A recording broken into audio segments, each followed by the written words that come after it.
Liberals and Democrats, if this does not piss you off and get you off your ass to vote in November, I don't know what else will.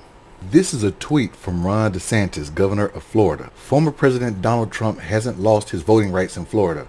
Rights are not removed in Florida where they haven't yet been stripped in the convicting jurisdiction. That said, given the absurd nature of the New York prosecution of Trump, this would be an easy case to qualify for restoration of rights per the Florida Clemency Board, which I chair. The bottom line is that Donald Trump's vote this November will be one of millions that demonstrate Florida is now a solid Republican state. Yes, Donald Trump was convicted of 34 felonies, each ranging with up to 4 years and a max of 20 years per charge.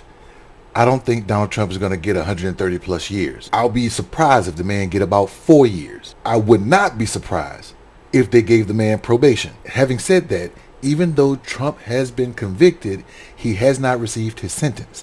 What Ron DeSantis is saying, that once the stipulations comes out from New York and say that Donald Trump cannot carry weapons because he's a convicted felon, Donald Trump cannot vote because he's a convicted felon, once all those stipulations come out, then he loses voting rights.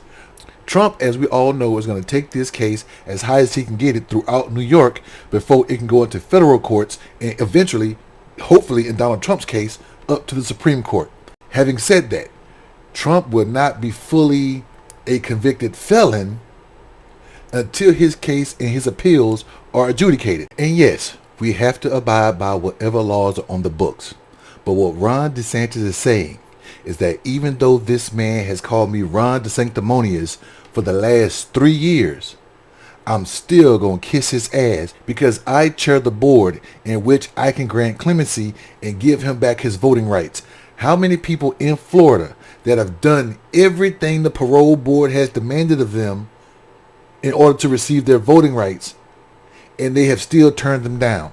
And right off the bat, while the ink is still wet on the guilty verdict, and he has yet to be sentenced and yet to even think about the appeals process, you want to go out and write for the world to know that you're going to give Donald Trump his voting rights back despite the convictions.